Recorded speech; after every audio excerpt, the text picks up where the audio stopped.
My video for July the 21st, 2017 is entitled Our Conundrum, Magic Creates Illusions. Yesterday, I posted a video on my Facebook page entitled The Best Top 10 Shocking Magicians of All Time. Many were card tricks, but one performer actually seemed to have a stake go right through him after he was able to balance himself face up in a horizontal position on top of the stake. I shared it with my magician friend, Steve Hart. He replied, "Which one is the reality, within or without? You already know the magician is only creating an illusion. Therein is the secret. We are living in the illusion." In sending out birthday greetings this morning, I sent one to Albert Joseph Jefferson. This was on his page for today. Quote, "You have taught yourself how to be powerless by giving all your power away. You now give power to special diets to keep you healthy, to pills to keep you alive, to men of God to instruct you in how to be good, to a psychiatrist to teach you how to think properly, to sleep therapists to help you do what comes naturally. What power have you left? This generous nature of yours in the giving of your power away is due to the fact that you are afraid of yourself and what it is you might do with all that power given you. Is it not?" End quote. No, it's not.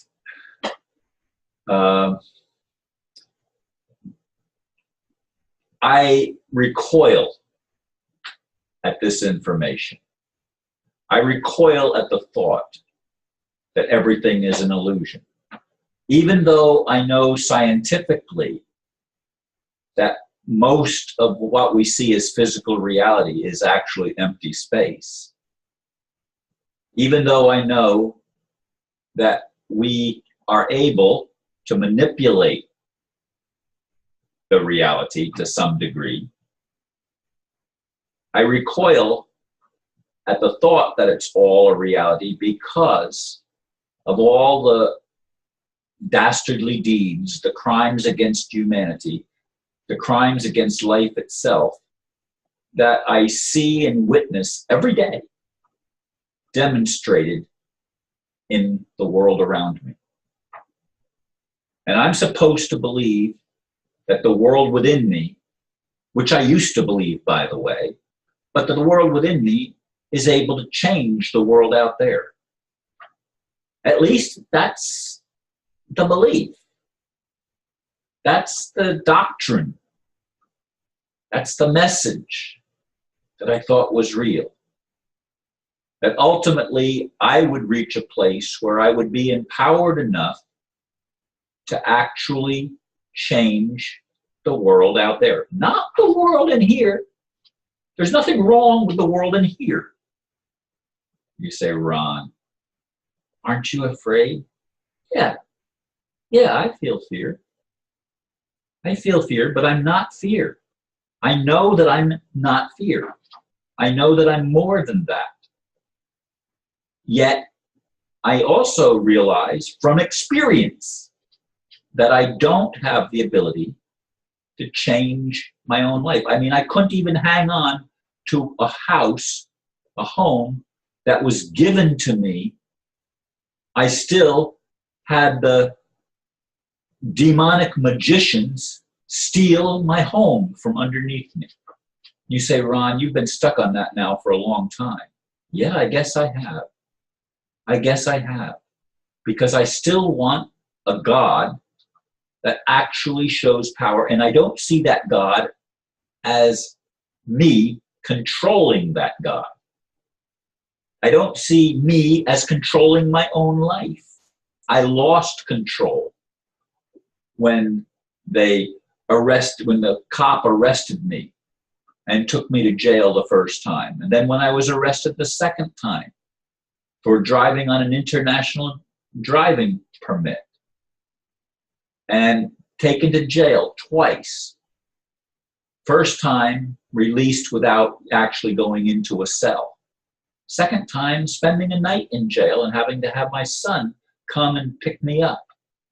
And I couldn't even get my own car back. I had to pay to get my own car back. And I had to get, in order to get out of jail, I had to promise or make some kind of a thing that I would get a Florida driver's license. And all of this is just an illusion. I didn't really experience it because it's just an illusion. It's not real, Ron. It's not real. But it is real to me. It is real to the babies that are killed and eaten. It is real to the children that are raped. It is real to all of the people who are beaten by police that are out of control. It is real to all the people that are murdered by police. The number one murder death rate is by policemen. People that are supposed to be upholding the law, but they don't, because they've been trained in the illusion to think that they have power to do whatever they want and get away with it. And in the illusion, most of the time they do. And soldiers have been trained to kill other human beings because they're a different race or in a different country or have some value that's not the same as what we're convinced our value is. And so we're deluded to think that we have the right to take the lives of others, but we don't. Yet we do it all the time. We've been doing it all the time for millennia. If the world that we live in is just an illusion, then its creator, as I see it, is a demon, not a magician, a demon, a malevolent being who has mastered the art of deception, which is, I guess, what magic is, the art of deception. The man that I saw in the magic act, the thing didn't really go through him, though the whole audience of thousands of people, including the 4 judges, gasped. Oh my God. Yeah. Oh my God. And he just removed the whole illusion and walked off the stage, perfectly unharmed. But we all saw the stake go through his body, go in one side and out the other. A trick. Yeah. And we've all been tricked. Yeah. We've given our power away because the illusion is so powerful that it seems like reality. Even though scientifically we can say it's an illusion. Even though spiritually we can say it's an illusion. But if we don't do anything about the illusion, crimes continue to be committed against life itself. I'm tired, folks. I'm really tired. I'm tired of the illusion. I'm tired of living in a world of illusion. I'm tired of the conundrum that I face of wanting with all of my heart to experience a world of reality, a world of love, a world of peace, a world of plenty, a world where life is built up, not torn down. What's wrong with that vision? What's wrong with that hope? I'm sorry, I don't see it. Thank you for listening, and namaste.